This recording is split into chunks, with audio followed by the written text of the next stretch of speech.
Oh mga guys, mayong gabi mga guys.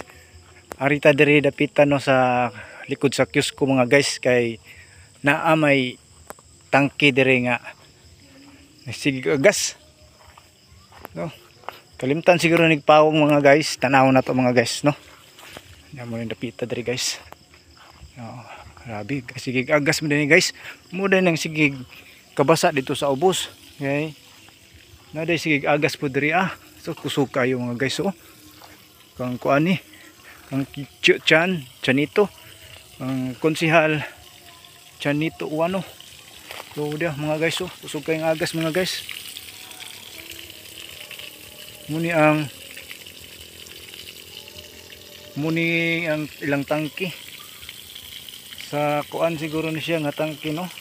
Tunggikan sa tabay nila. So sige agas no. Sige andar ang motor dito, pawong. Baha nag mga guys. No. Baha na mga guys, tanaw mga guys. Pero murag di pa ni dugay nga puno mga guys di ay.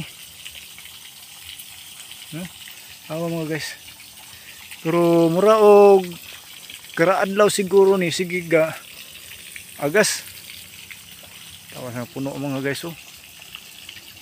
Oh, diri sa may buslot. Puno na gyud. Daghana kay tubig sayang kayo.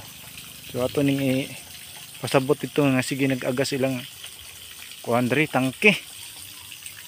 Dara oh. Sayang kay tubig ba sige agas lang ya. Masayang lang dia Pabor kayo sa mangga, no? Pabor kayo sa mangga nga punuan, sige rag ka bisbisan. No, kusugan ng tubiga. Basta ting uwan na mga guys, daghang kay tubig mga guys. So sayang lang gyud lagi. Kaya siguro manig agas padung dito sa ubos. No? So ato ning ipasabot dito no nga ang ilang tangke na puno na. Nakalimtan ni pawong siguro mga guys no. Tara mga idol oh. Tara. Sayang man ni. Ato ning pasagdaan diri magsige nig agas kutob buntag ay na. Dako kayong kuano, sayang sa tubig nya ang kuryente pod ani sa motor. Murag gipawong na gyud mga guys no. Napawong na. So di ana oh. Napawong na gyud mga guys. Abi na ko nakalimtan kaya ato tong pasabot. So di ana man day napawong naman day. So mayo. Wala masabti nga napuno na ba. So ta ulit na ta kay wala na napawong na.